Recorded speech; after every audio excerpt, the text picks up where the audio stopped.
ಎಲ್ಲರಿಗೂ ನಮಸ್ಕಾರ. ಮಾವಿನ ಹಣ್ಣು ಹೇಳಿದರೆ ಯಾರಿಗೆ ಇಷ್ಟ ಇಲ್ಲ? ಮಾವಿನ ಹಣ್ಣಿನ ಸೀಸನ್ ಬಂದಿದೆ. ಮಾವಿನ ಮರದಲ್ಲಿ ತುಂಬ ಈ ಹಣ್ಣುಗಳು ಸಹ ತುಂಬಿಕೊಂಡಿದೆ. ಕಾಟು ಮಾವಿನ ಹಣ್ಣಿನಿಂದ ಮಾಡುವಂತಹ ಕರಾವಳಿ ಶೈಲಿಯ ಒಂದು ಸಾರು ಬಹಳ ರುಚಿಕರವಾಗಿರ್ತದೆ. ಒಂದು ಸಾರಿದ್ರೆ ಸಾಕು, ಒಂದು ಬಟ್ಟಲು ಊಟ ಮಾಡ್ಬೋದು ಅಂತ ನಾನು ಹೇಳ್ತೇನೆ. ಹಾಗಿರುವಾಗ ಯಾರೆಲ್ಲ ನನ್ನ ಚಾನಲನ್ನು ನೋಡ್ತಿದ್ದೀರಿ, ಯಾರೆಲ್ಲ ಇನ್ನೂ ಸಬ್ಸ್ಕ್ರೈಬ್ ಮಾಡಿಲ್ಲ, ದಯವಿಟ್ಟು ಸಬ್ಸ್ಕ್ರೈಬ್ ಮಾಡಿ, ಸಪೋರ್ಟ್ ಮಾಡಿ ಅಂತ ಹೇಳುತ್ತಾ, ಮಾವಿನ ಹಣ್ಣಿನಲ್ಲಿ ವಿಧ ವಿಧದ ಖಾದ್ಯಗಳನ್ನು ತಯಾರಿಸ್ತೇವೆ. ಅದರದ್ದು ರಸಾಯನ ಅಂತೂ ಬಹಳ ಚೆನ್ನಾಗಿ ಬರ್ತದೆ. ಇದು ಸಿಂಪಲ್ ಒಂದು ಸಾರು, ಒಂದು 15 ನಿಮಿಷದಲ್ಲಿ ಆಗುವಂಥದ್ದು. ಈ ಸೆಕೆಗಾಲದಲ್ಲಿ ಈ ಅಡಿಗೆ ಕೋಣೆಯಲ್ಲಿ ನಮಗೆ ಇರಲಿಕ್ಕೆ ಇಷ್ಟ ಆಗೋದಾಗ ಇಂತಹ ಒಂದು ಸಿಂಪಲ್ ಸಾರುಗಳನ್ನು ಮಾಡಿ ನಮ್ಮ ಬಾಯಿಗೆ ಸಹ ರುಚಿಕರವಾಗಿರಬೇಕು ಮತ್ತು ತಿನ್ನಲಿಕ್ಕೆ ಸಹ ನಮಗೆ ಅದು ಖುಷಿಯನ್ನು ಕೊಡಬೇಕು. ಹಾಗಾದರೆ ಬನ್ನಿ ಹೇಗೆ ಮಾಡುವುದೆಂದು ನೋಡೋಣ. ನಮಸ್ತೆ ಮಿತ್ರರೇ, ಇವೆ ನೋಡಿ, ಕಾಟು ಮಾವಿನ ಹಣ್ಣುಂಟು. ಮಾವಿನ ಹಣ್ಣಿನ ಸಾರು ಹೇಳಿದರೆ ಕರಾವಳಿಗರ ಒಂದು ಅತ್ಯಂತ ಪ್ರಿಯವಾದ ಒಂದು ಪದಾರ್ಥ ಅಂತ ಹೇಳ್ಬೋದು. ಅದು ಸಹ ಈ ಸಮ್ಮರ್ ಸೀಸನಲ್ಲಿ ಈ ಮಾವಿನ ಹಣ್ಣು ದೊರಕುವಂಥ ಟೈಮ್ನಲ್ಲಿ ನೋಡಿ, ಹೀಗೆ ಕಾಟು ಮಾವಿನ ಹಣ್ಣಿದ್ದರೆ ಬಹಳ ಚೆನ್ನಾಗಿ ಬರ್ತದೆ. ಇದಕ್ಕಿಂತ ಸಣ್ಣ ಸಣ್ಣ ಸೈಜ್ನ ಮಾವಿನ ಹಣ್ಣುಗಳು ಈ ಮಾರ್ಕೆಟ್ನಲ್ಲಿ ಲಭ್ಯ ಉಂಟು. ಅದು ಸಹ ಬಹಳ ಚೆನ್ನಾಗಿ ಬರ್ತದೆ. ಸಿಹಿ ಇರಬೇಕು, ಬಹಳ ಚೆನ್ನಾಗಿ ಬೇಕಾಗುವ ಸಾಮಗ್ರಿಗಳು ಕೆಲವು ಸಾಮಗ್ರಿಗಳು ಮತ್ತು ಕೂಡಲೇ ಆಗುವಂತಹದ್ದು. ಅಡುಗೆ ಮನೆಯಲ್ಲಿ ಹೆಚ್ಚು ಹೊತ್ತು ನಿಲ್ಲಕ್ಕಿಲ್ಲ. 1 ಚಮಚದಷ್ಟು ಅಕ್ಕಿಯ ಹುಡಿ ಇದ್ದರೆ, ಒಂದು 20 ಗ್ರಾಮ್ಸ್ನಷ್ಟು ಬೆಲ್ಲ ಸಾಕು. ಸಿಹಿಯನ್ನು ಅನುಗುಣವಾಗಿ, ಮಾವಿನ ಹಣ್ಣಿನ ಸಿಹಿಯ ಅನುಗುಣವಾಗಿ ಬೆಲ್ಲ, 1 ಚಮಚ ಉದ್ದಿನಬೇಳೆ, ಒಂದು ಸ್ವಲ್ಪ ಸಾಸಿವೆ ಮತ್ತು ಕೆಂಪು ಮೆಣಸು ಬೇಕು, ಮತ್ತು ಕಾಯಿ ಮೆಣಸು 1 ಅಥವಾ 2 ಬೇಕು. ಸ್ವಲ್ಪ ಕೊತ್ತಂಬರಿ ಸೊಪ್ಪು ಇದ್ದರೆ ಹಾಕ್ಕೊಳ್ಬೋದು, ಮತ್ತು ಕರಿಬೇವಿನ ಸೊಪ್ಪು. ಈಗ ಮೊದಲಿಗೆ ನಾವೇನು ಮಾಡೋದು ಹೇಳಿದರೆ, ಇದರ ಸಿಪ್ಪೆಯನ್ನು ತೆಗೆದುಕೊಳ್ಳೋಣ. ಮಾವಿನ ಹಣ್ಣು ಇದರದ್ದು ಸುರಿಗೆ ಸಿಪ್ಪೆಯನ್ನು ಈ ರೀತಿಯಾಗಿ ತೆಗೆದುಕೊಂಡು ಸಪರೇಟ್ ಮಾಡಿಕೊಳ್ಳೋಣ. ಒಂದು ಮಾವಿನ ಹಣ್ಣನ್ನು ನೋಡಿ ಈ ರೀತಿ ನಾನು ತೆಗೆದುಕೊಂಡು ಸಪರೇಟ್ ಮಾಡಿಕೊಳ್ತೇನೆ. ವೀಕ್ಷಕರೇ ನೋಡಿ, ಸಿಪ್ಪೆಯಲ್ಲಿ ತೆಗೆದುಕೊಂಡಾಯಿತು. ಈಗ ಸಿಪ್ಪೆಯನ್ನು ಸಪರೇಟ್ ಮಾಡ್ಕೊಳ್ಳೋಣ. ಇದು ಈ ರೀತಿಯಾಗಿ ಇರಲಿ. ಈಗ ಸಿಪ್ಪೆಗೆ ಸ್ವಲ್ಪ ನೀರನ್ನು ಹಾಕ್ಕೊಂಡು ಚೆನ್ನಾಗಿ ಹೀಗೆ ಇದರಲ್ಲಿರುವ ರಸವನ್ನು ತೆಗೆದುಕೊಳ್ತೇನೆ. ರಸವನ್ನು ತೆಗೆದುಕೊಂಡು ಇದನ್ನು ಒಂದು ಬಾರಿ ಹೀಗೆ ಹಾಕಿದರೆ, ಒಂದು ಸತಿ ಆಯಿತಲ್ಲ, ಒಂದು ಬಾರಿ ಎಷ್ಟು ರಸ ಉಂಟು ಅಷ್ಟು ರಸವನ್ನು ತೆಗೆದುಕೊಳ್ಳೋಣ. ಮಾವಿನ ಹಣ್ಣನ್ನು ನಾವು ನೋಡಿಕೊಳ್ಬೇಕು, ಹುಳ ಗಿಳ ಏನಾದರೂ ಇದೆಯಾ ಅಂತ ಹಾಗೆ ಚೆಕ್ ಮಾಡಿಕೊಂಡು ನೋಡಿ. 2ನೇ ಬಾರಿ ಸಹ ಒಳ್ಳೆ ನೀರು ಬಂತು. ಇದನ್ನು ಸಹ ಇದಕ್ಕೆ ಹಾಕ್ಕೊಂಡ ಮೇಲೆ ಇನ್ನಿದು ಡಿಸ್ಕಾರ್ಡ್.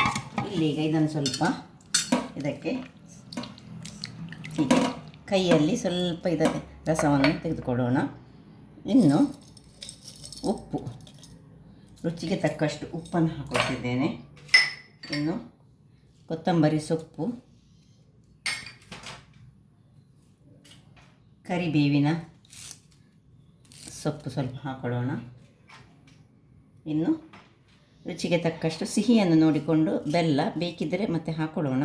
ಸ್ವಲ್ಪ ಹಾಕ್ಕೊಂಡು ಇಷ್ಟನ್ನು ಹಾಕಿ ಇದನ್ನೀಗ ಒಲೆ ಮೇಲೆ ಇಡುವಾಗ ಕಾಯಿ ಮೆಣಸನ್ನು ಸಹ ಇದರಲ್ಲಿ ಕಟ್ ಮಾಡಿದ ಕಾಯಿ ಮೆಣಸನ್ನು ಸಹ ಹಾಕಿ ಸ್ವಲ್ಪ ಹೀಗೆ ಮಿಕ್ಸ್ ಮಾಡಿಕೊಂಡು ಒಲೆಯನ್ನು ಉರಿಸ್ಕೊಳ್ಳೋಣ. ಒಲೆಯನ್ನು ಉರಿಸಿಕೊಂಡು ಇಲ್ಲಿ ನಾವು ಏನು 1 ಚಮಚದಷ್ಟು ಈ ಅಕ್ಕಿ ಹುಡಿ ತೆಗೆದುಕೊಂಡಿದ್ದೇವೆ, ಅದಕ್ಕೆ ಸ್ವಲ್ಪ ನೀರನ್ನು ಹಾಕ್ಕೊಂಡು ಅದನ್ನು ಇದರದೊಂದು ಸ್ಲರಿಯ ಟೈಪಲ್ಲಿ ಮಾಡ್ಕೊಳ್ಳೋಣ. ಇದು ಈ ಮಾವಿನ ಹಣ್ಣಿನ ಪದಾರ್ಥಕ್ಕೆ ಒಳ್ಳೆ ದಪ್ಪವನ್ನು ಕೊಡ್ತದೆ, ಅದರೊಟ್ಟಿಗೆ ರುಚಿಯನ್ನು ಸಹ ಕೊಡ್ತದೆ, ಕಲ್ಲರನ್ನು ಕೊಡ್ತದೆ, ಎಲ್ಲ ಸಹ ಆಗ್ತದೆ. ಇದರಲ್ಲಿ 1 ಚಮಚದಷ್ಟು ಅಕ್ಕಿ ಹುಡಿಯನ್ನು ಹೀಗೆ ಒಳ್ಳೆ ಗಂಟಿಲ್ಲದ ಹಾಗೆ ನಾವು ಕಟ್ ಮಾಡಿ ಚೆನ್ನಾಗಿ ಹೀಗೆ ತಿರುಗಿಸಿಕೊಂಡು ತೆಳುವಾದ ಸ್ಲರಿಯನ್ನು ಮಾಡಿಕೊಳ್ಬೇಕು. ವೀಕ್ಷಕರೇ ನೋಡಿ, ಸ್ಲರಿ ಇಲ್ಲಿ ರೆಡಿ ಆಯಿತು. ಇಲ್ಲಿಗೆ ಇದನ್ನು ಮುಚ್ಚಳ ಮುಚ್ಚಿ 1 ಕುದಿ ಬರಲಿ. ವೀಕ್ಷಕರೇ ಇಲ್ಲಿ ನೋಡಿ, 1 ಕುದಿ ಬಂತು. 1 ಕುದಿ ಬರುವಾಗ ಈಗ ನಾವು ಚೂರು ಹಳದಿಯ ಪುಡಿಯನ್ನು ಇದಕ್ಕೆ ಹಾಕೊಳ್ಳೋಣ. ಇದು ಆಪ್ಷನಲ್, ಬೇಕಿದ್ದರೆ ಮಾತ್ರ ಹಾಕೊಳ್ಳೋದು. 1 ಪಿಂಚ್ ಆಫ್ ಹಳದಿಯ ಪುಡಿ, ಒಂದು ಸ್ವಲ್ಪ ಇದನ್ನು ತಿರುಗಿಸ್ಕೊಳ್ಳೋಣ. ತುಂಬ ಬೇಯಬೇಕಂತ ಏನಿಲ್ಲ ಇದು. ಈಗ ಈ ಹೊತ್ತಿನಲ್ಲಿ ಸ್ವಲ್ಪ ಉಪ್ಪು ಮತ್ತು ನಮ್ಮ ಬೆಲ್ಲ. ಸಿಹಿಯನ್ನು ನೋಡುವ, ಸಿಹಿ ಸ್ವಲ್ಪ ನನಗೆ ಕಡಿಮೆ ಕಾಣ್ತದೆ, ಅದಕ್ಕೆ ನಾನು ಇಟ್ಟುಕೊಂಡ ಬೆಲ್ಲವನ್ನು ಅದಕ್ಕೆ ಸೇರಿಸ್ಕೊಳ್ತಿದ್ದೇನೆ. ಇಲ್ಲಿ ನಾನು ಹೀಗೆ ತಿರುಗಿಸಿದ ಮೇಲೆ ಇನ್ನೀಗ ಏನು ಸ್ಲರಿಯನ್ನು ನಾವು ಮಾಡಿಟ್ಟುಕೊಂಡಿದ್ದೇವೆ ನೋಡಿ, ಇದನ್ನು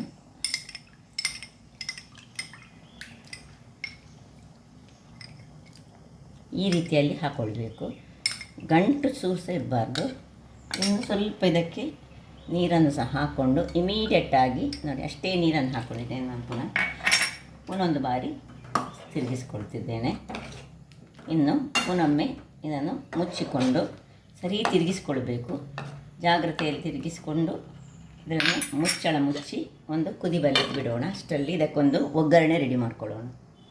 ಒಂದು ಬಾಣಲೆಯನ್ನು ಇಟ್ಟುಕೊಂಡಿದ್ದೇನೆ. ಅಂದರೆ ಒಗ್ಗರಣೆಗೋಸ್ಕರ ಸ್ವಲ್ಪ ಎಣ್ಣೆ ಬೇಕಾಗ್ತದೆ. ಒಂದು 2-3 ಚಮಚದಷ್ಟು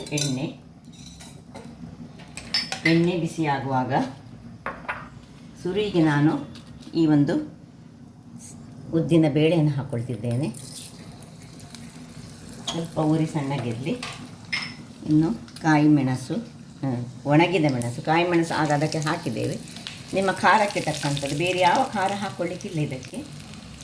ಇನ್ನು ಸಾಸಿವೆ ಹಾಗೂ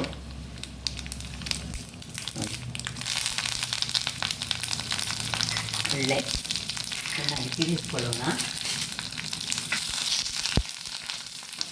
ಹದದಲ್ಲಿ ಇಟ್ಕೊಳ್ಬೇಕು.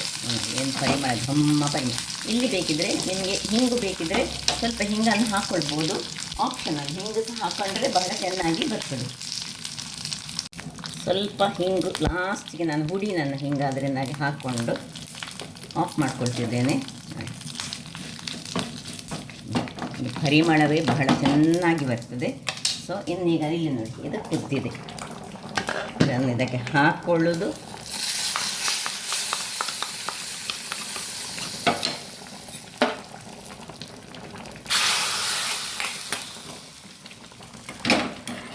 ಕೂಡಲೇ ಬಾಯನ್ನೊಮ್ಮೆ ಮುಚ್ಚಿಕೊಂಡು ಆಫ್ ಮಾಡಿಕೊಳ್ಳೋದು. ವೀಕ್ಷಕರೇ ನೋಡಿ, ಸರ್ವಿಂಗ್ ಟೈಮ್ ಏನು ಚೆನ್ನಾಗಿ ಬಂದಿದೆ ಅಂತ ಹೇಳಿದರೆ, ಟೇಸ್ಟ್ ಅಂತ ಅದ್ಭುತವಾಗಿರ್ತದೆ. ಮತ್ತು ಅದು ಟೈಮ್ ಹೋದ ಹಾಗೆ ಸ್ವಲ್ಪ ದಪ್ಪ ಆಗ್ತದೆ. ಯಾಕೆ ಹೇಳಿದರೆ ನಾವು ಅದಕ್ಕೆ ಒಂದೇ ಒಂದು ಚಮಚದಷ್ಟು ಇದು ಹಾಕ್ಕೊಂಡದ್ದು, ಯಾವುದು ಅಕ್ಕಿಯ ಹುಡಿ. ರುಚಿಕರವಾದ ಇದರದ್ದು ಈ ರಸದಲ್ಲೇ ಊಟ ಮಾಡಲಿಕ್ಕೆ ಒಂದು ಬಟ್ಟಲು ಊಟ ಮಾಡ್ಬೋದು. ನನ್ನ ಡೈಲಾಗ್ ಯಾವಾಗಲೂ ಒಂದು ಬಟ್ಟಲು ಊಟ ಮಾಡುವಂಥದ್ದು. ಸೊ ನೋಡಿ ಏನು ಚೆನ್ನಾಗಿ ಬಂದಿದೆ ಹೇಳಿದರೆ, ಅದ್ಭುತವಾಗಿರ್ತದೆ ಊಟ. ಇದು ಒಂದು ಪದಾರ್ಥ ಇದ್ದರೆ ಸಾಕು ನಮಗೆ. ಸೊ ನೋಡಿದ್ರಲ್ಲ, ಬಹಳ ಸುಲಭ ರೀತಿಯಲ್ಲಿ ಕ್ವಿಕ್ಕಾಗಿ ಅಡುಗೆ ಮನೆಯಲ್ಲಿ ಹೆಚ್ಚು ಹೊತ್ತು ನಿಲ್ಲಬೇಕಂತ ಸಹ ಇಲ್ಲ. ಒಂದು ಮಾವಿನ ಹಣ್ಣಿದ್ದರೆ ಸಾಕು. ಹಾಗಾದರೆ ನನ್ನ ಈ ಕುಕಿಂಗ್ ಚಾನಲ್ ನಿಮಗೆ ಇಷ್ಟ ಆದರೆ ಬೋಳೂರು ಸುವರ್ಣ ಚಾನಲನ್ನು ಲೈಕ್ ಮಾಡಿ, ಶೇರ್ ಮಾಡಿ ಹಾಗೂ ಸಬ್ಸ್ಕ್ರೈಬ್ ಮಾಡಿ. ಹಾಗೂ ನನ್ನ ಇನ್ಸ್ಟಾಗ್ರಾಮ್ ಪೇಜನ್ನು ಫಾಲೋ ಮಾಡಿ. ಧನ್ಯವಾದಗಳು.